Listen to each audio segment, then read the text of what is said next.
দর্শক, আমরা অলিম্পিকের খবর জানবো। আমাদের সহকর্মী রেদওয়ান শোয়েব, তিনি প্যারিসে রয়েছেন, তার কাছে চলে যাচ্ছি। শোয়েব, আপনি নিশ্চয়ই শুনতে পাচ্ছেন। আমাদের সহকর্মী শান্তা দর্শকদের জানাচ্ছিলেন যে প্রথম দিনেই চীনের আধিপত্য।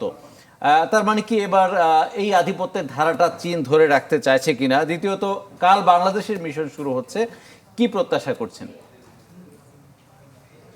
আপনি যেটা বলছিলেন যে প্রথম দিনে চীনের আধিপত্য হতে পারে, চীনের আধিপত্য, কিন্তু কিছু ডিসিপ্লিন রয়েছে যেগুলোতে আসলে যুক্তরাষ্ট্র বরাবরই ভালো করে থাকে, সেগুলো এখনো পর্যন্ত শুরু হয়নি। ট্র্যাক অ্যান্ড ফিল্ডের কথা বলতে পারি সাঁতারের কথা। এই ডিসিপ্লিন গুলোতে কিন্তু ইভেন্টের সংখ্যা অনেক বেশি। তো সেই জায়গাটা থেকে এখনো পর্যন্ত যেহেতু যুক্তরাষ্ট্র যে ডিসিপ্লিন গুলোতে ভালো করে থাকে বা পদক জয়ের সম্ভাবনা বেশি থাকে, সেই ডিসিপ্লিন গুলো এখনো পর্যন্ত শুরু না হওয়াতে আমরা চীনের আধিপত্যটা দেখছি। তবে আমার মনে হয় না যে শেষ পর্যন্ত সে আধিপত্যটা ধরে রাখতে পারবে চীন।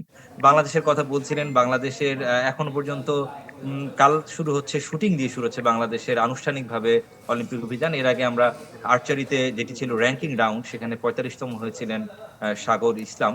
সেটাকে সেভাবে আসলে একেবারে আনুষ্ঠানিকভাবে যদি বলি যে সেরকম ভাবে চ্যালেঞ্জের মুখে তিনি পড়েননি, যেহেতু সেই ইভেন্টটাতে আসলে বাদ পড়ার কোনো সম্ভাবনা নেই।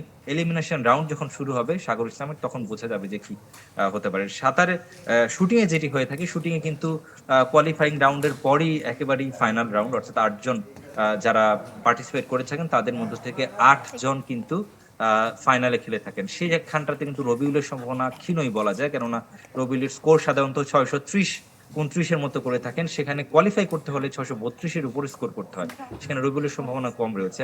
সাধারণত যেটা হয়ে থাকে যে এখনো পর্যন্ত বাংলাদেশের অ্যাথলেটরা কিন্তু অলিম্পিকে মেডেল পাওয়ার জন্য এখনো পর্যন্ত যেই সিচুয়েশন কিংবা তাদের যতটুকু প্র্যাকটিস বলুন কিংবা তাদের যে পারফরমেন্স বলুন, এখনো পর্যন্ত তারা দেখাতে পারেনি। এবং এই এবারের আসরেও আমরা তেমন একটা প্রত্যাশা কিন্তু করতে পারি না। ইবা, ধন্যবাদ শোয়েব আপনাকে। রেদওয়ান শোয়েব অলিম্পিকের সবশেষ খবর জানাতে প্যারিস থেকে যুক্ত হয়েছিলেন আমাদের সাথে। বিজলি কেবলস যে কোনো স্থাপনার বৈদ্যুতিক সংযোগকে রাখে নিরাপদ। বিজলি কেবলস, নিরাপদ আজীবন।